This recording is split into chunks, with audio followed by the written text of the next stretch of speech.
Aku tuh bener-bener ngerasain dari nol banget gitu. Kayak aku mulai nyanyi itu dari umur 6 tahun, itu juga harus bener-bener melewati proses rekaman yang luar biasa gitu kan, nggak yang sekarang kan sekarang kilat ya, bisa diedit, bisa apa segala macam. Kalau dulu kan enggak, gue rekaman ulang kayak gitu kan. Terus juga bener-bener ngerasain dari nol banget.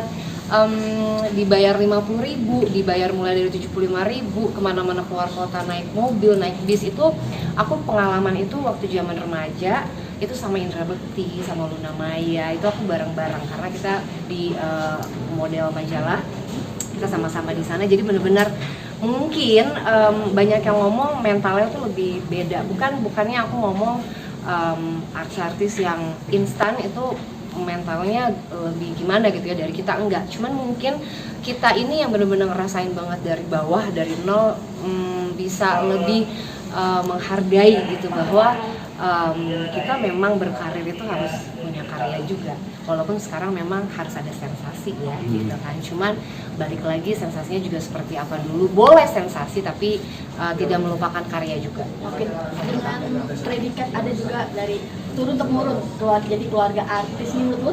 Aku dong. Gimana nih Kak Dede, jangan mungkin dari mama papa kan juga dikenal terus turun ke anaknya, ini jadi beban atau jadi berkah? Kalau buat aku sih berkah. Buat aku berkah banget Kak. Kebetulan papaku seorang musisi dari Usman Bersaudara, musisi kedua, terus juga pencipta lagu anak-anak, yang saya lagu Abang Tukang Bakso, terus juga keluarga aku, saudara-saudaraku, Puput Melati, Poppy Bunga. Aku merasa itu suatu gift banget gitu ya, anugerah dan berkah, keberkahan banget buat aku gitu. Dan juga yang lain, kalau misalnya dibilang beban sih mungkin karena aku seneng ya ngejalaninnya ya, karena darah seninya itu mengalir di aku, jadinya aku nggak ngerasa beban gitu, karena happy dan memang mau, gue mau meneruskan darah seni dari papa. Jadi ya udah, akhirnya happy aja. Itu karena kalau mungkin itu kan dari pihak yang Kakak rasakan ya. Mungkin ada juga yang mungkin karena privilege atau mungkin bakat si artis itu jadi mudah masuk ke. Oh betul, itu yang tadi aku bilang. Sebenarnya semua tuh nggak boleh dipaksa.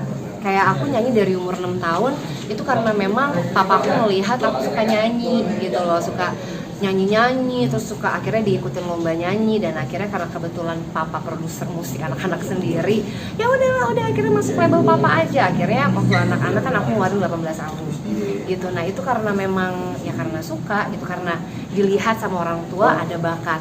Nah belum tentu nih kakak adik aku yang lain belum tentu sama kayak aku juga, karena ternyata mereka punya bakatnya beda. Jadi kalau misalnya memang ada bakat keturunan dari keluarga, ya apa salahnya gitu.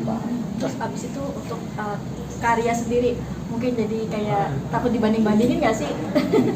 Sama? Mungkin dengan zamannya papa atau dengan keluarga aku yang lain? Oh alhamdulillah sih, kalau aku keluarga papa sih alhamdulillah semuanya nggak ada.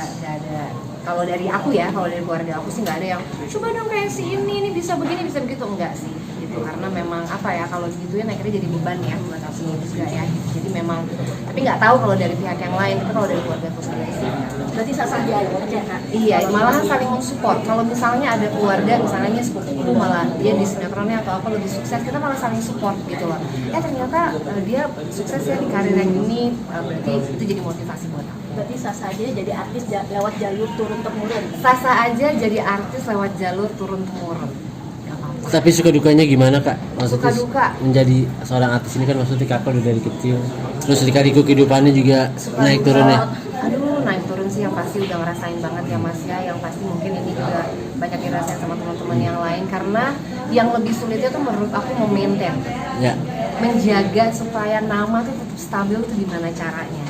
Udah gitu zaman sekarang itu beda kayak zaman dulu. Sekarang kan kita harus aktif banget sosial media gitu kan, kita harus rajin bikin konten, kita harus rajin bikin video segala macam.